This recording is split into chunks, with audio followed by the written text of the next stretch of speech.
recording. Okay. What does f of x greater than 0 mean about f of x on the xy plane? Zach, what does it mean? It's pretty much everything above the x-axis. Okay. What that means is, so if we're saying f of x, or we're saying the y's are greater than 0, we're saying the y's are positive. So let's say we have a curve that looks something like this. Oh, look at that. We're okay. What we're saying is the y coordinates are positive. So that would mean it's where it's above the x-axis. It's above the x-axis over here. So it means f of x is above the x-axis. So what does it mean if f of x is less than 0? It's below. Okay. F of x is below the x-axis. And what about this one? It's on the x-axis. On x-axis. Okay? So we already know how to solve quadratic equations.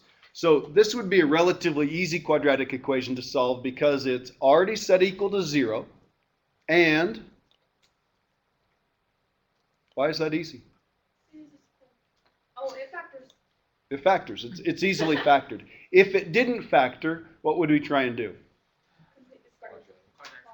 We could complete the square. That would be a pain, but we'd probably use the quadratic formula. So if you have any quadratic, try factoring it first. It will either easily factor. If it doesn't easily factor, just throw the numbers into the quadratic formula. Be careful, and that's going to spit out the two answers. Okay? And you'll be all set. So solving those is pretty easy, especially if we can factor it. If it's an inequality, that's a little bit different. Now, there are several different ways to solve quadratic inequalities and polynomial inequalities and rational inequalities that we're going to get to later on in this course. I think this is the easiest way. And in the long run, okay, it's going to make it a lot easier because it reemphasizes how we graph these. Okay? And it also allows us to solve these visually. We don't have to plug in a bunch of numbers and things like that. So, for this example right here, this says x squared minus 4x minus 12 is less than 0. We want to solve that by graphing the quadratic equation and then state the solution set. So here's what we're going to do. I'm going to go ahead and factor this, looking for numbers that multiply to be negative 12 that combine to be negative 6. Sorry, negative 4. So that's going to be negative 6 and a positive 2, right? The x-intercept that comes from this one, or the solution, is 6. The x-intercept, or the solution that comes from this one, is negative 2. Now, you'll notice that those are not answers to this inequality because we want this stuff to be less than 0. But if you think about what this graph looks like, this is a parabola. It opens up and it crosses at 6 and at negative 2. So 1, 2, 3, 4, 5, 6 right here, and at negative 2 right here. Now, the great part about this is we're solving an inequality. We're not worried about what the exact graph looks like. So this graph opens up, okay? That doesn't look like a very good parabola, but it gets the idea across. We want to know where this function, or where the shape of the graph is less than 0, where the y-coordinates are less than 0. So where is this less than 0? What does it describe? Tylin, did you want to say something?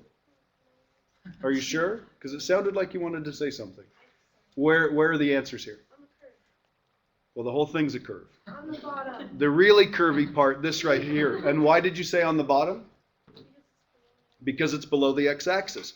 Graphically, we can interpret this as where the quadratic, where the parabola is below the x-axis. Not on the x-axis, not equal to 0, not above the x-axis, not a positive value, but a negative value, and that happens from here to here. Now, we're not interested in what these exact y values are because the equation is done in terms of x. We're just saying, where is this below the x-axis? And the answer is from negative 2 all the way to 6. My question for you is, do I include the endpoints? I don't, okay? Because we want to know where it's strictly less than that, okay? So you can write the answers this way. You could also write it as an inequality in set builder notation. So we could say the x is such that x is greater than negative 2 and less than 6. Remember that from Math 1010? Okay, I like any interval notation. I think that's a little bit better. Okay, does that make sense? So all you do is you draw a rough sketch. You need to know where it crosses the x-axis because that's the important part. That's the difference between where it's above, where it's on, and where it's below. It's got to be one of those three things, okay? Let me just look down here a little bit further. Okay. The other way to solve this, don't write this down, I just want you to watch. The other way to solve this is to do it this way. To know that that's a solution of 6 and that's a solution of -2, and then pick numbers and plug them in. Pick test points if you want to call it that. So McKay, would you pick a number that's less than -2? Less than -2, -3. -3. So our test is -3. So let's plug in a -3. If I plug in a -3, I get 9. -3 times -4 is plus 12, and then minus 12. That's a 9. Is 9 less than 0? No. So the answer here is no. Let's see. Clayton, pick any number you want between -2 and 6. What would be the easiest one to pick, by the way? 0 would be the easiest pick. So if my test point is 0, if I plug in a 0, I get 0. 0. I get -12 here. So is -12 less than 0? So the answer here is yes. And then I'd pick a number over here, plug it in, see what I get. I'm going to get a positive value. This is like a picture of all the possible answers for test points. These are all going to give you positives. These are all going to give you negatives. And these are all going to give you positives. So the only one that works is right here in between -2 and 6. So which do you think is easier? Plugging in numbers and testing those or looking at a picture? I think looking at a picture is much better. Okay? So I think this is the way the test or the textbook shows you how to do this. Okay, I think it's a heck of a lot easier to look at a graph. Any questions? Especially if you're good at graphing, which you should be by now, right? Okay, unless you got a 9.73 on the assignment. Did I get that right? Okay, what's different about this example right here? We have to put it all on one side. Okay, it's not set equal to 0. Again, our reference, our comparison is the x-axis. So we want everything compared to 0. So I'm going to move everything over here. So this is going to be 2x squared minus x minus 10 greater than or equal to 0. Now, without even graphing it, if I can get a good picture of what this looks like, I'm looking for where the graph is. What does this tell me right here? What's that? Very good. Above or on. Above is the greater than part. On the x-axis is the equal part. So we know once we put this in interval notation, we know we're going to have square brackets on this, okay, when and if that time comes. So we're going to take a good look at this. Is it easily factored? It's not too bad. Our guess is going to be, and I'm going to do this one by guess and check. If you need to use the grouping method, go right ahead. The only way to make 2x squared would be a 2x and an x. Now, there aren't numbers that multiply to be -10 that combine to be -1. Okay, but that only works that you can only ask that question if this is a +1 right here. So can I find numbers that multiply to be -10 that somehow once I throw that 2 in there will combine to be a -1? 5 and 2. 5 and 2. We need to multiply to be a -10. Okay? So the question is, do I put the 5 here and the 2 here, or do I switch them? Okay, watch what happens here. Here's why I need to do this. Now, this is what you want to mentally think through. This is what people do that are good at guess and check. I'm going to put the 2 here and the 5 here because if I multiply here, I get a 4. And here I get a 5. Can I make a 1 out of those? Yeah. Yeah, then the only question is which one needs to be negative. The biggest number, if you will, once I multiply needs to be negative. So this is -5x, that's +4x. Those combine to be -1x. Okay, so that's the right factoring there.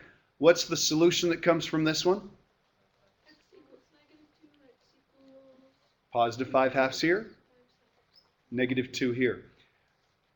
Parabola opens up. Now, if you think about it, if we do this right, we're usually not going to want to work with a negative coefficient in front there. So we're going to move these things. If this had been a negative 2x squared, we probably would have moved this over to the other side so it was a positive one. Okay, it's usually going to be easier if the parabola opens up. Okay, you can do it the other way, but this is going to be a lot easier. So this is negative 2. This is positive 5/2, and it opens up. You'll notice that I didn't even include the y-axis, and I don't even care that that has a silly little jog in it, and it doesn't really look like a parabola. Is any of that important? No. It's just that it's a parabola, so it has this U shape, and it crosses here, and it crosses here. And the question here is, where is this? Okay, but the question is, that's the answer. The question is, where is this graph above? Where is it above or on? So that's going to be from negative infinity all the way to right here. It stops being above in between here and here, and then starts again over here. So that's going to be in interval notation, negative infinity to negative 2. Round bracket always around the negative infinity. What about right around the negative 2? Square here. Union, so in other words, start up again at 5/2 and go to positive infinity. Okay, that right there would be the answer. Okay? Any questions? Okay. Well, I'm going to leave this in view right here. This does not come up very often. You could solve the problem this way, but this would be a pain in the butt. Think about what you'd have to do here. What I'm asking here is, when is this graph right here, the graph of this simple parabola, bigger than the graph of this? What shape is this? A line. It's a line. So it's going to cross at 10, so I'm just going to act like I'm going up 10 here. So it looks like that. There's the line. And the parabola is been vertically stretched, but the vertex is still at the origin, right? Yeah. So it looks something like this. Then in order to solve that, I mean, you can look at it and you can tell where the parabola is above the line, right? Here and again over here. So it's not in between here. So you'd have to find where they cross here and where they cross here, which means you'd have to set the two of these things equal to each other and solve that. You're going to get these two numbers anyway. So you can solve it this way, but this is a huge pain in the butt. It's usually better to compare everything to 0. Put everything on the same side, set it equal to or compare it to 0, and then just figure out, am I looking for where this is on the x-axis, above the x-axis, below the x-axis, stuff like that. Yeah. Did you say that this won't be an assignment? To do it this way. This is usually only good if you've got a graphing calculator or something like that. And even then, usually this is a pain even on a graphing calculator, because if it doesn't show up on the window that we want, the nice thing about always comparing to 0 is we're comparing to the x-axis, and we know right where the x-axis is. Okay? All right. Any questions? Okay. By the way, guess what that x-coordinate is where they cross? Negative 2, and this one would be positive 5/2. You with me? Okay. Now, take a look at this one. Okay, there are a couple things just not right. At first, we look at this and we go, hey, great. Why would we look at this at first glance and say, gosh, they've done some work for us? Yeah. It's in a special form that we like. And what is that special form? A special form. Well, it's factored, right? Yeah. That looks good. But what's the problem with this? It's not set equal to 0. There is a 0 property of multiplication. There is no 20 property of multiplication. Okay? So in order to do this correctly, we're going to have to set this equal to 0 still. Even though they already factored it, we're still going to have to set this equal to 0. But the good news here is this is going to look kind of familiar. So this is going to be x squared plus x. If I move the 20 to the other side, that's going to be minus 20 less than 0. Again, I have a parabola. It opens up, and it's pretty easy to factor, right? Looking for numbers that multiply to be negative 20 that combine to be positive 1. So that's going to be positive 5, negative 4. The solution that comes from here is negative 5. The solution that comes from here is positive 4.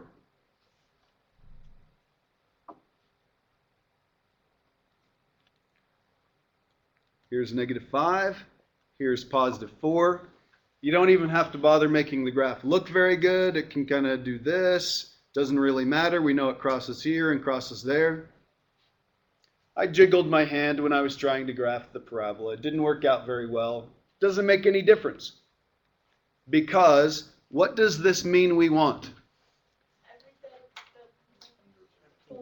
Below. It means below the x-axis. Not even on the x-axis, strictly below the x-axis. And that happens from negative 5 to 4. Type of brackets? Open or rounded. Any questions? Pretty easy, right? Okay. All right. So take a look at the last example. When we're done with this example, I'm going to ask you to take out 4.4. We're going to do some questions from 4.4. See if we can get that all mopped up by the time we leave. So take a look at that one. This says, what is the domain of that function? The function is the square root. So gosh, if we're talking domain, we have to be aware of 3 issues. Division, even roots, logarithms. Doesn't have division, doesn't have logarithms. It does have an even root.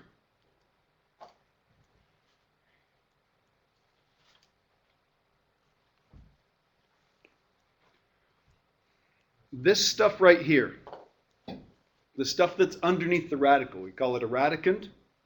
We better make sure that that's not negative. So whatever this is, it can't be negative. Now, how could we describe something that's not negative? In math, we usually say it's non-negative. What does that mean it is? What is the answer, Zach? That means it's greater than or equal to 0. The only thing it can't be is negative, so it can be positive and it can be 0. It's okay to take the square root of a positive and 0, just not a negative. So we try and solve that one.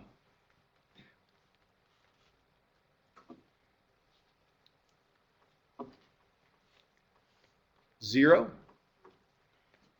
3. What shape is this? Parabola.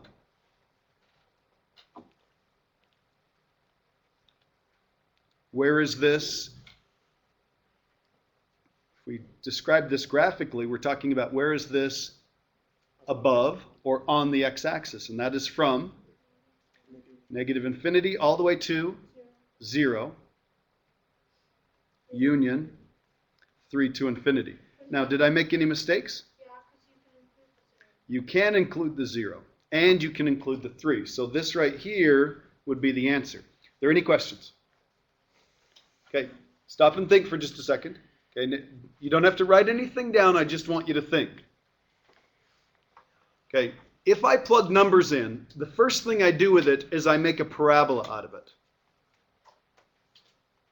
I square it and then do 3 minus that same number. So that shape would be a parabola. And then what I'm trying to do is I'm trying to take the square root of whatever that shape was, the square root of those numbers. Can I take the square root of these numbers right here? These numbers right here. Why can I take the square root of this number right here? Because it's positive. What about this number? This number? And what about that number right there? I can take the square root of 0, right? Can I take the square root of these numbers? No, because they're negative. Here? Yes, yes. Now,